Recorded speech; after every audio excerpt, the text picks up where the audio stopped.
بسم اللہ الرحمن الرحیم۔ آج کی نشست میں ہم گفتگو کریں گے کہ فقہ کا آغاز کب سے ہوا اور فقہ کی تاریخ کیا ہے۔ فقہ کا آغاز اسلام کے ساتھ ہوا۔ حضور اکرم صلی اللہ علیہ وسلم کو جب نبی بنا کر کے بھیجا گیا تو آپ پر قرآن کے نزول کا سلسلہ جاری ہوا۔ جتنا قرآن آپ کے اوپر نازل ہوتا وہ فقہ کا حصہ بن جاتا۔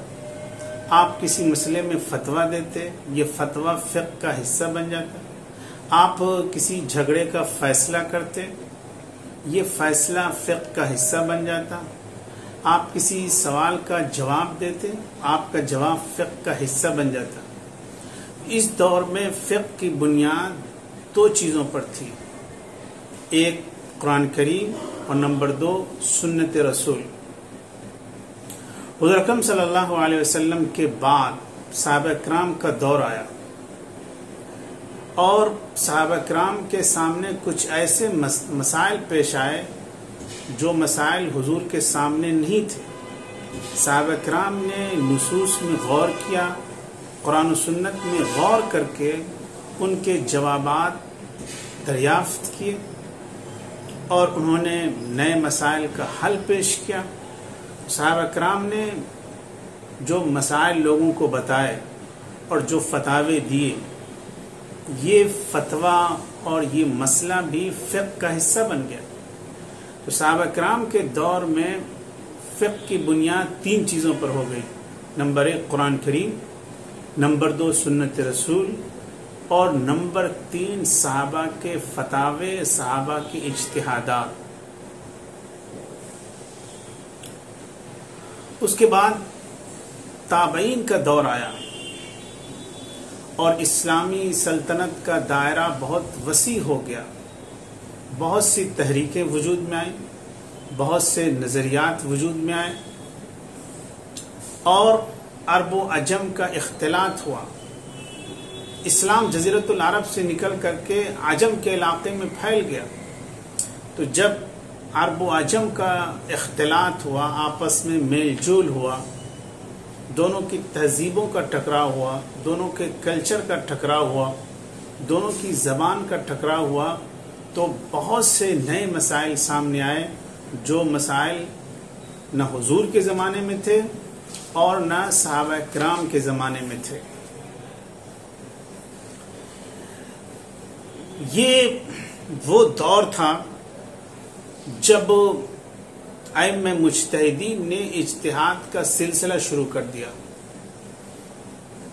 استنباط کا سلسلہ شروع کر دیا، فقہ کی تدوین کا آغاز ہوا، حدیث کی تدوین کا آغاز ہوا، علوم و فنون کی تقسیم ہوئی، عقیدے کو الگ فن کا نام دیا گیا، فقہ کو الگ فن کا نام دیا گیا، تصوف کو الگ فن کا نام دیا گیا، وغیرہ وغیرہ۔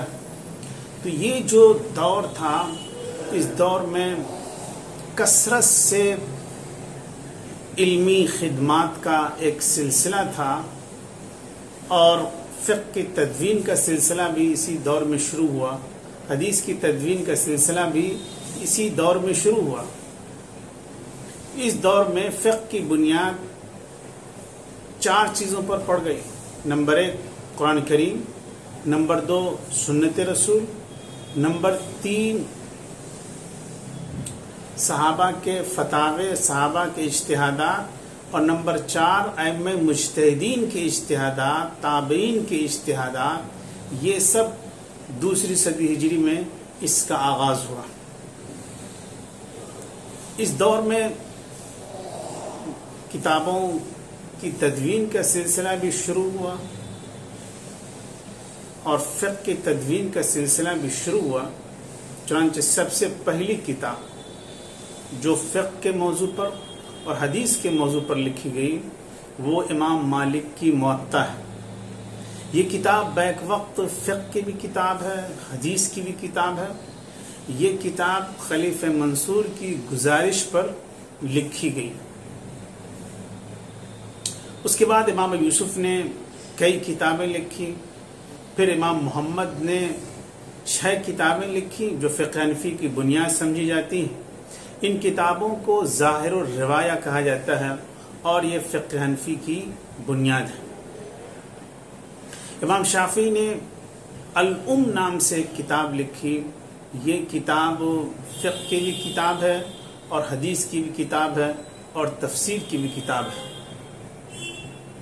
یہ فقہ کی ایک مختصر سی تاریخ۔ جہاں تک اصول فقہ کی تاریخ کا سوال ہے، اصول فقہ کا آغاز 2 صدی ہجری میں ہوا، اس لیے کہ حضور اکرم صلی اللہ علیہ وسلم کے دور میں اس کی ضرورت ہی نہیں تھی۔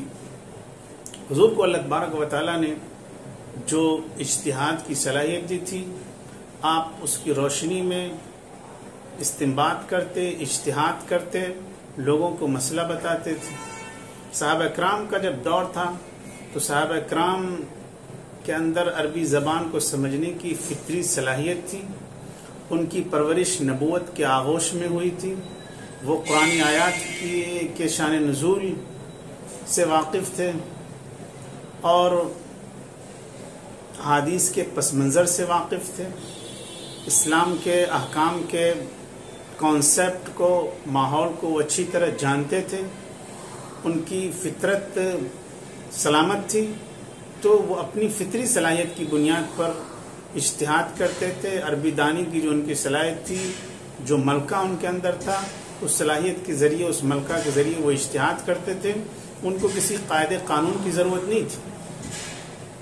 لیکن جب 2 صدی ہجری میں عرب و عجم کا اختلاط ہوا اور تہذیبوں کا ٹکراؤ ہوا، کلچر کا ٹکراؤ ہوا، بہت سے غیر عرب اسلام میں داخل ہوئے جن کی زبان عربی نہیں تھی، تو بہت زیادہ معاملہ گھٹمٹ ہو گیا اور صحیح اور غلط سب چیزیں آپس میں ٹکرانے لگی۔ زبان کی جو اصلیت تھی، جو اوریجنلٹی تھی، وہ اوریجنلٹی بگڑ گئی، تو ضرورت محسوس ہوئی کہ صحیح طور پر عربی زبان کو بولنے کے لیے، صحیح طور پر اس کا تلفظ ادا کرنے کے لیے، صحیح طور پر اس کا اعراب پڑھنے کے لیے کچھ قاعدے قانون بنائے جائیں۔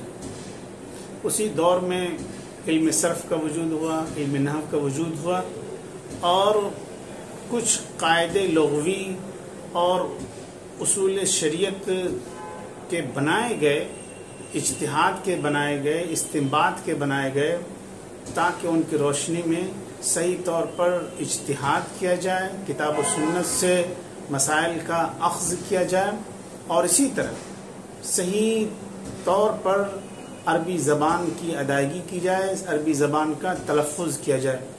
تو جب بہت زیادہ بگاڑ پیدا ہوا، اس بگاڑ کو ختم کرنے کے لیے کچھ قاعدے قانون بنائے گئے۔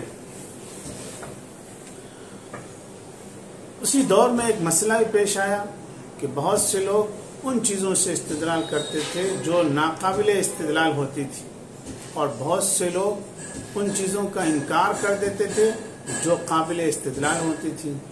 تو کون سی چیز دلیل بننے کے لائق ہے اور کون سی چیز دلیل بننے کے لائق نہیں ہے، کون سی چیز قابل استدلال ہے اور کون سی چیز قابل استدلال نہیں ہے، ان تمام چیزوں کو منظم کرنے کے لیے، مرتب کرنے کے لیے ایک سسٹم بنایا گیا۔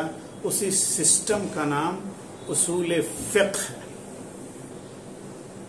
آج کی گفتگو میں بس اتنا ہی۔ والسلام علیکم ورحمۃ اللہ وبرکاتہ۔